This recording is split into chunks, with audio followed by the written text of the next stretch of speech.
Kalau tuan-puan ada lebihan cash RM100,000 hari ini, apa yang tuan-puan akan buat dengan duit itu? Biarkan semua dalam akaun bank ke, ataupun untuk lifestyle, ataupun tukarkan sebahagian kepada aset lain.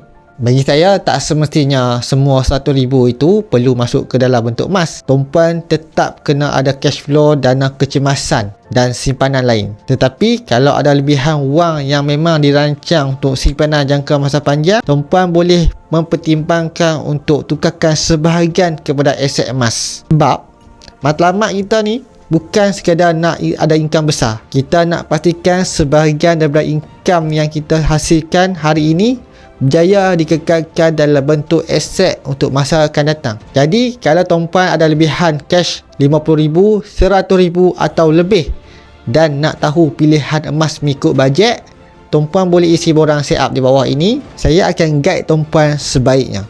Semoga bermanfaat.